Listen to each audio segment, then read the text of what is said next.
Hello guys, good morning. Nandito tayo ngayon sa Yarda. Binalikan natin tong tatlong jeepney dito. Titingnan natin to isa-isa. Unahin natin itong nasa gilid ito. Ito ay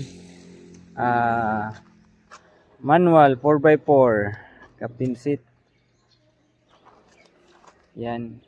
Yan yung mukha sa kanya, sa harap. Sa gilid. Yan. Tapos dito. So yan. Yan yung mukha niya dyan. Sa likod, yan. May reservang gulong. Yan.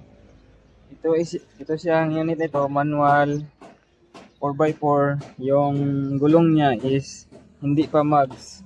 Steel rim. Steel rim size 16. 175, 80, 16. Tapos tingnan natin dito sa loob. Sa likod muna tayo. Yan. Ito yung sa likod niya. May upuan siya dito sa likod na po-fold din ito. Ganyan. Po-fold. Yan. Tapos punta tayo sa harap.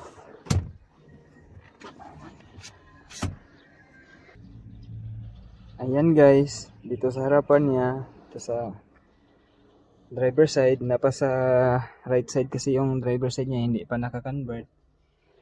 Yan. Yan yung itsura niya. Tapos ito, power window na ito. Yan, power window. Power window. Tapos tingnan natin yung mga upuan. Yan. Napakaganda pa ng upuan ito. Yan, ito yung ano niya, shifter niya. Yan. Yan, 5 speed manual. Tapos may ano siya, yung sa 4x4 niya, 4 high, 4 low, 2 high. Tapos yan yung itsura niya sa loob, yung back seat niya. Tapos yung ceiling, maganda pa yung ceiling. Walang punit yung ceiling. Yan. Ito yung manual 4x4 na naka steel rim na unit. Tingnan naman natin tong isa, itong jeepney all captain manual 4x4 din, aircon, steering din. Ito, kulay puti. Yan yung mukha niya sa labas. Sa gilid. Yan. Yan. Sa likod.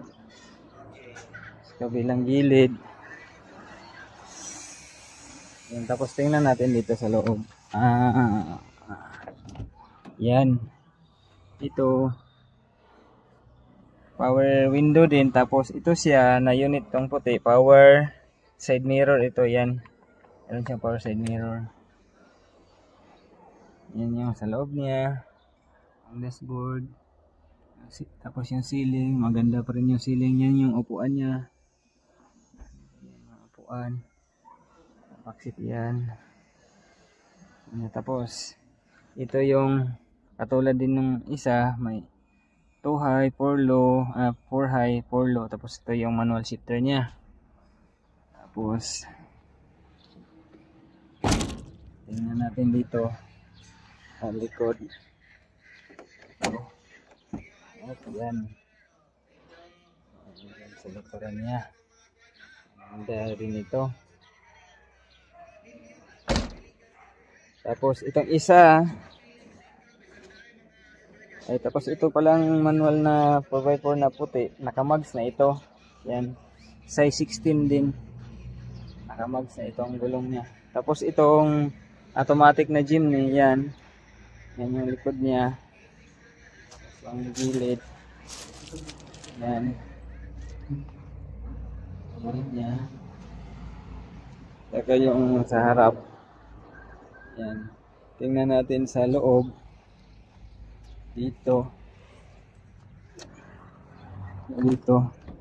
Yan, unang makikita natin is ito, power side mirror na rin siya, tapos power window, tapos ito yung dashboard niya. Yan.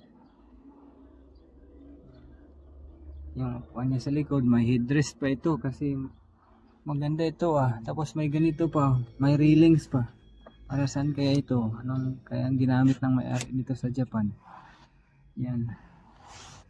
Yan, may headrest ito. Yung dalawang manual, walang headrest. Itong automatic may headrest. Maganda. May headrest yung upuan sa likod yan. Sa loob na. Yan yung upuan niya. Yan. Tapos ito yung ano niya, shifter, automatic siya. Yan. May ano siya, OD, overdrive sa turbo niya. Yan, overdrive. Ito pindutan ng overdrive. Tapos ito na yung sa 4 high, 2 low, ay 4 high, 2 high, 4 low pala ito. Yan. Sa may gusto nito, tawag lang kayo guys kasi available pa ito lahat. Mayroon lang tumatawag, so hindi pa nakapa-reserve, hindi pa nag-down. Kaya available pa rin ito. Yan, lahat ng unit ay mayroong reserbang gulong. Yan. Ang makikita natin yan. Mayroong mga reserbang gulong lahat. Yan, maraming salamat.